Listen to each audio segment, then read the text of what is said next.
Trump avança para sancionar esposa de Moraes após prisão de Bolsonaro. E o texto diz assim: após o ministro Alexandre de Moraes determinar a prisão de Jair Bolsonaro, o presidente dos Estados Unidos, Donald Trump, avança para aplicar sanções à esposa do magistrado, a advogada Viviane Barça de Moraes. Nessa terça-feira, a Casa Branca passou a discutir o conjunto de medidas em respostas à prisão do Bolsonaro, entre elas a ampliação do tarifaço ao Brasil, verdade, a aplicação... Está no ar o Márcio Talks, o canal de cortes mais visto do YouTube. Eu sou o Márcio Andrade e no vídeo de hoje você vai ver mais um conteúdo sensacional. Portanto, se inscreva no canal, deixa o seu comentário, deixa também o seu like. Se liga aí! Ele já está aqui posicionado comigo. Eu estava falando com ele há pouco sobre a matéria que ele soltou na coluna, né? Falou sobre a compra da mansão da família Moraes, em nome aí da empresa da família. A gente que mostrou há pouco tempo também a compra de um apartamento milionário pelo ministro Luiz Roberto Barroso, presidente da corte lá em Miami. Dessa vez temos a compra dessa casa. Esses meninos descobrem tudo, né, Gadelha? Me conta aí sobre essa matéria que você acabou de soltar, sobre a compra dessa casa do ministro Alexandre de Moraes. Olá, Neila, boa tarde a você, boa tarde a todos que acompanham aqui a transmissão do Metrópolis. Essa é uma apuração exclusiva minha na coluna aqui no Metrópolis. A família do ministro Alexandre de Moraes comprou há menos de 15 dias, aí, véspera do julgamento de Jair Bolsonaro no STF, comprou uma mansão de 725 metros quadrados no Lago Sul, que é um dos bairros mais caros de Brasília e, quiçá, do Brasil. Essa mansão ela foi comprada por um instituto, o Lex, que é um instituto que pertence à advogada Viviane Barça de Moraes, esposa do ministro Alexandre de Moraes. Além dela, são sócios desse instituto os 3 filhos do casal, 2 meninas e um menino. Eles compraram essa casa ali no final de agosto. A própria Viviane veio até Brasília para assinar a escritura da compra dessa casa. A casa foi 12 milhões de reais e foi paga à vista, ou seja, sem financiamento.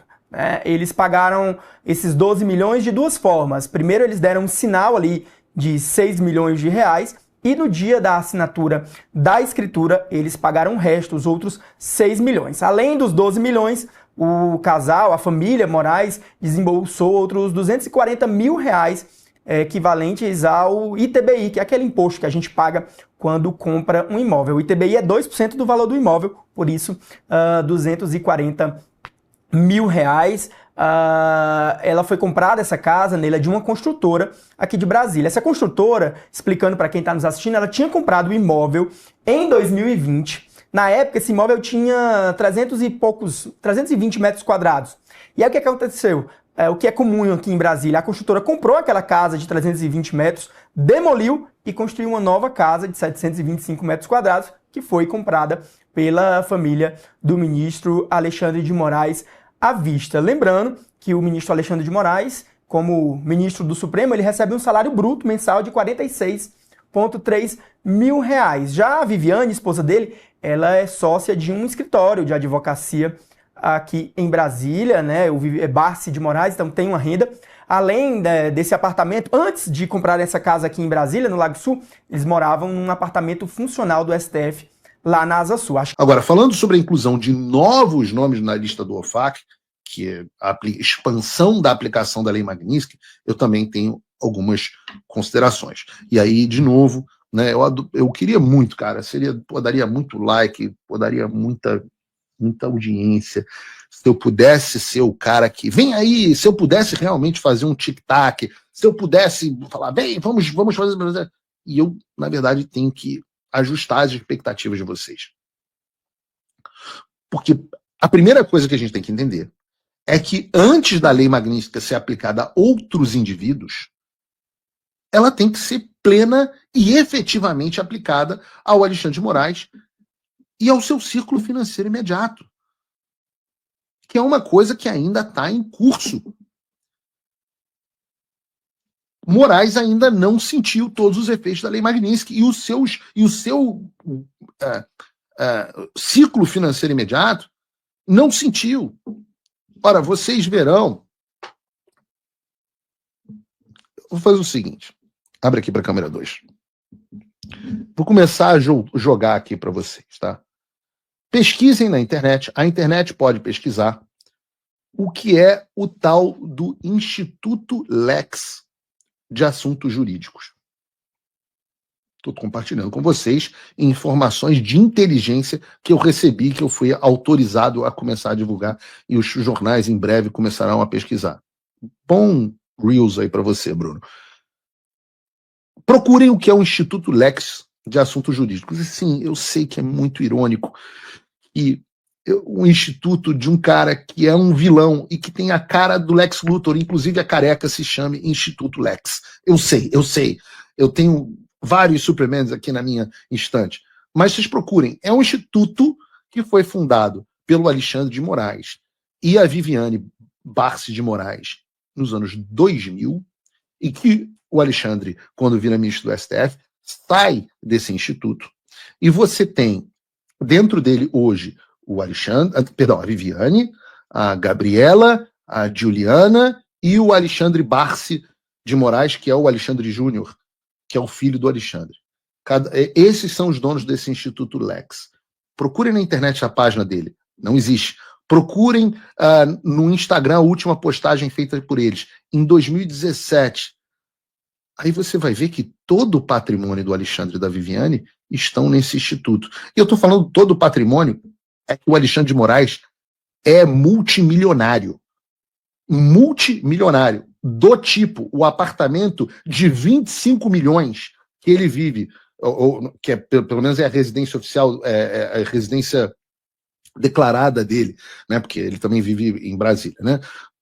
De 25 milhões de reais, eu não vou nem dizer o nome do prédio aqui, mas é no Jardim Europa, é do Instituto. Sabe onde é a sede do Instituto?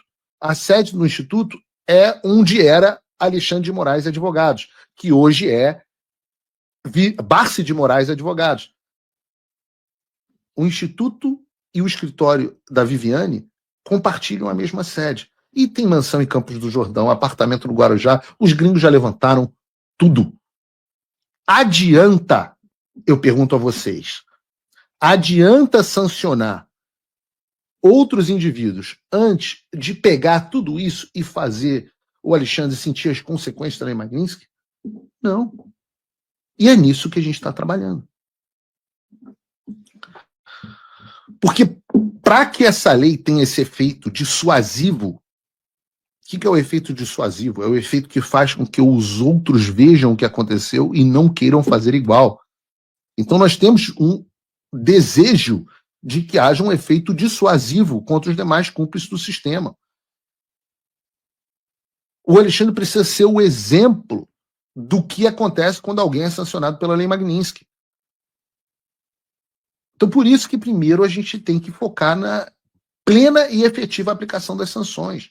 E é essa a minha prioridade e a prioridade do Eduardo nesse momento. Significa que outros não serão sancionados? Não, pelo contrário. Mas essa expectativa de que, de novo, acho que o Lorival ou outras pessoas estão dizendo nos jornais que vai haver um voto e aí vai ter uma pessoa sancionada pela Lei Magnitsky. Isso é absolutamente real, porque todo o processo de produção de documentação de sanção de alguém é meticuloso, é demorado. Muita gente que acha que é assim que funciona. Eu não posso chegar no Salão Oval da Casa Branca. Ei, Trump! Como diz o Silas Malafaia. Precisamos sancionar o fulano de tal. Assina aqui essa sanção, beleza? Pô, não é assim que a banda toca. A gente está falando de um governo sério, detalhista, centenas de páginas de documentos produzidos, fontes de vários lugares diferentes, traduções, uma explicação detalhada de cada caso. Isso demora muito tempo e muito trabalho. E não seria possível o governo americano fazer isso sem nosso apoio. E eu não falo, então, eu não falo pelo governo americano, sempre deixo isso claro. Mas pelo que eu conheço desse processo, dá para afirmar duas coisas. Mais alvos da Lei Magnitsky devem vir. Isso me parece bastante provável. 2, não no tempo que muita gente quer e que eu gostaria.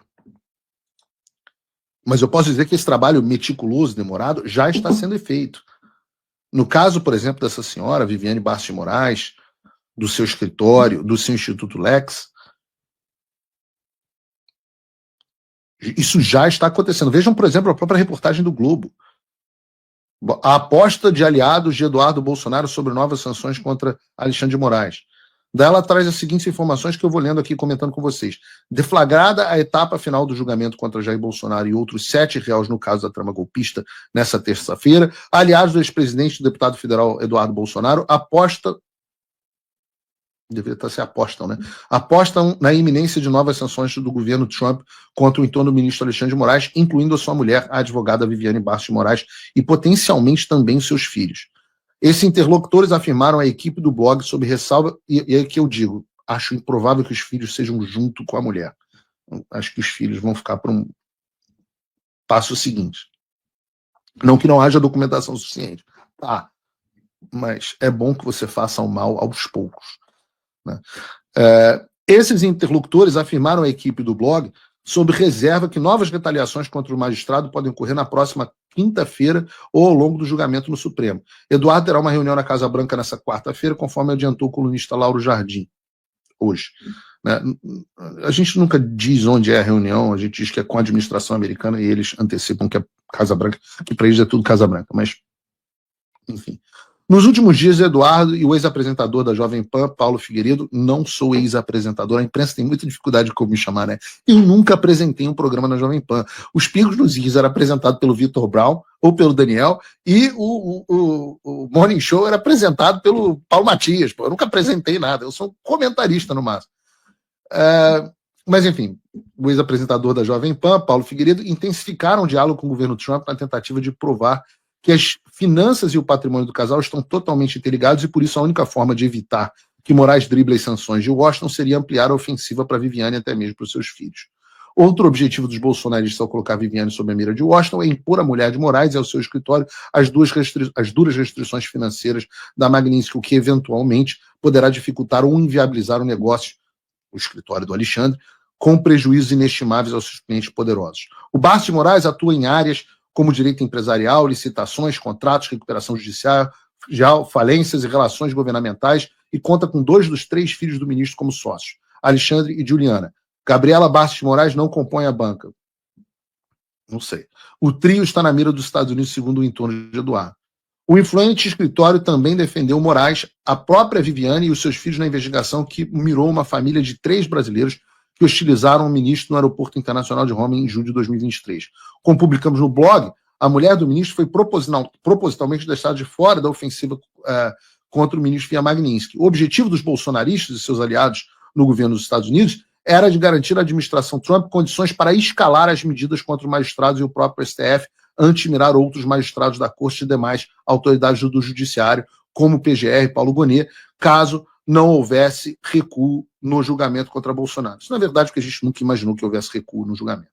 Além disso, argumentou-se que a inclusão de apenas uma autoridade na lista de sanções do OFAC simplificaria o processo. Isso é verdade.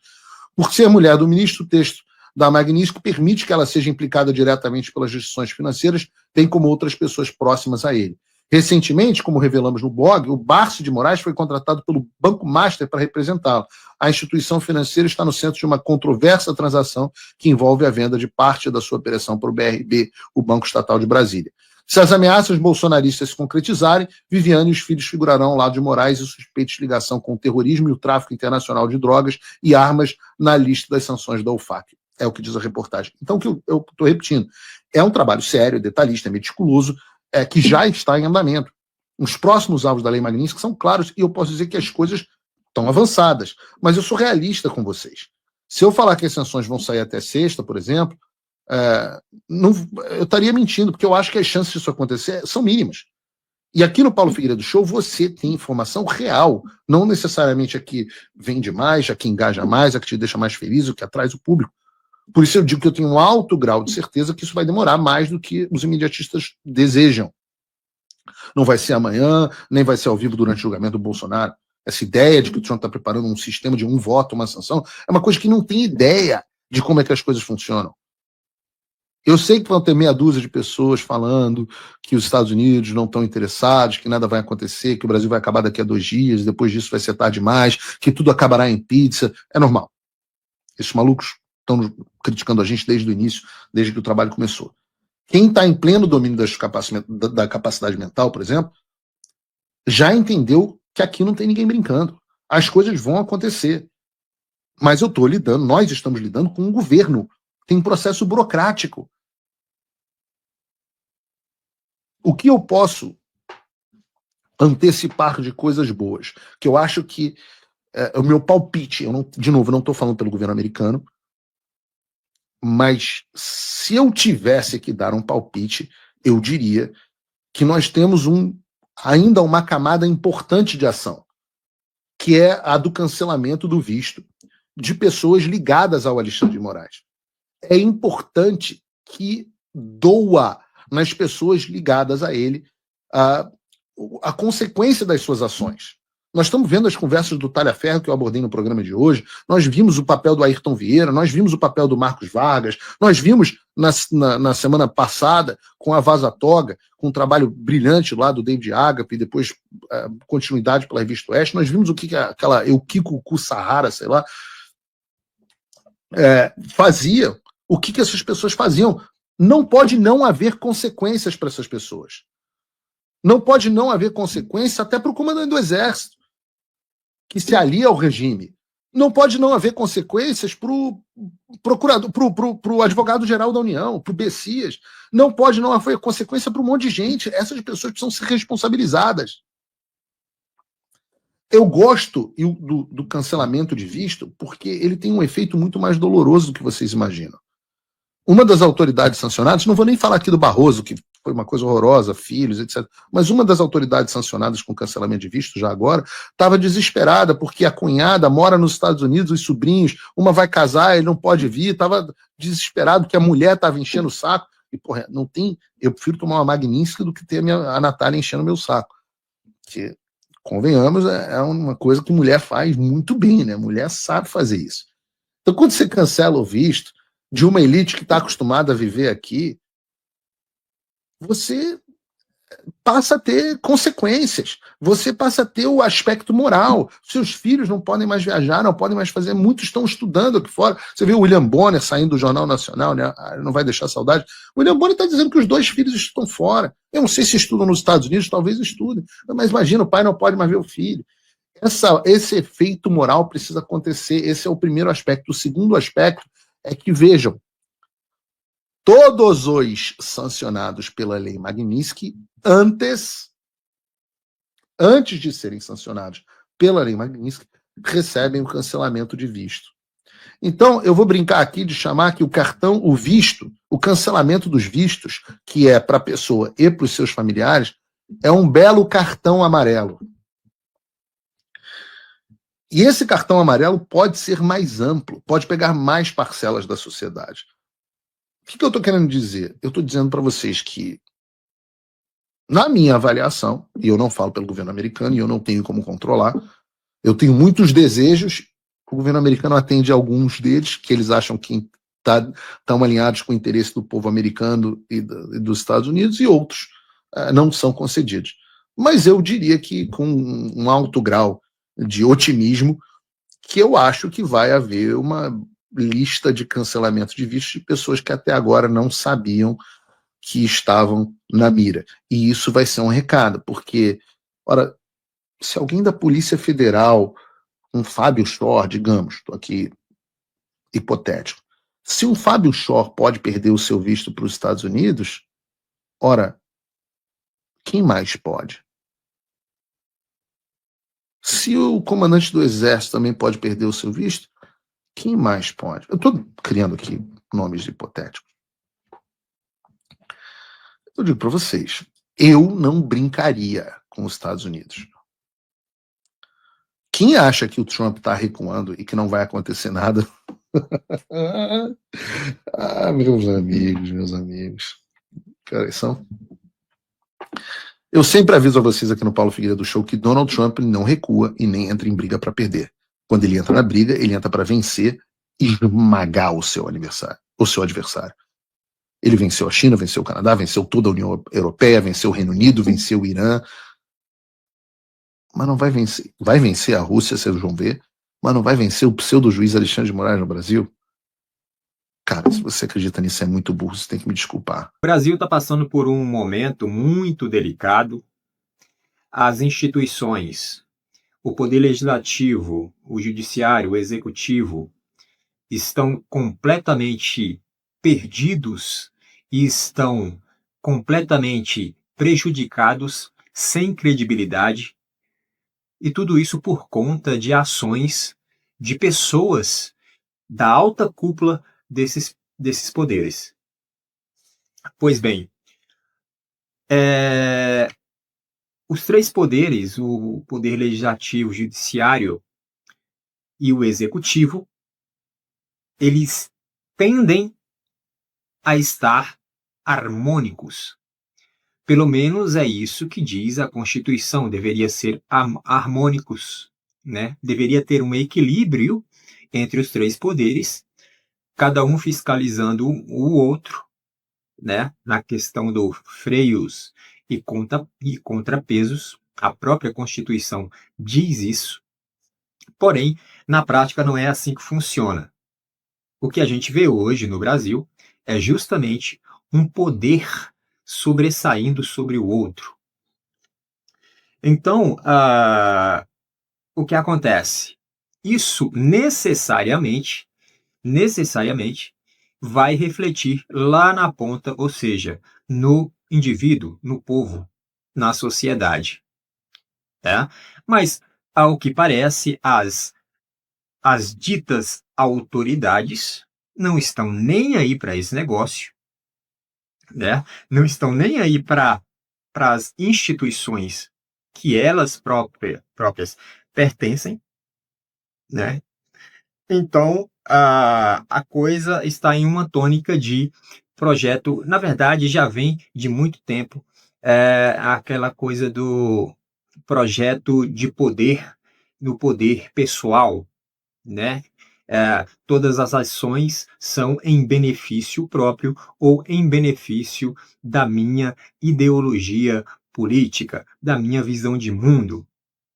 Então, essas pessoas que estão nessas instituições, elas arrogam para si todo esse poder e traz essa tônica de visão de mundo para dentro da própria instituição, né?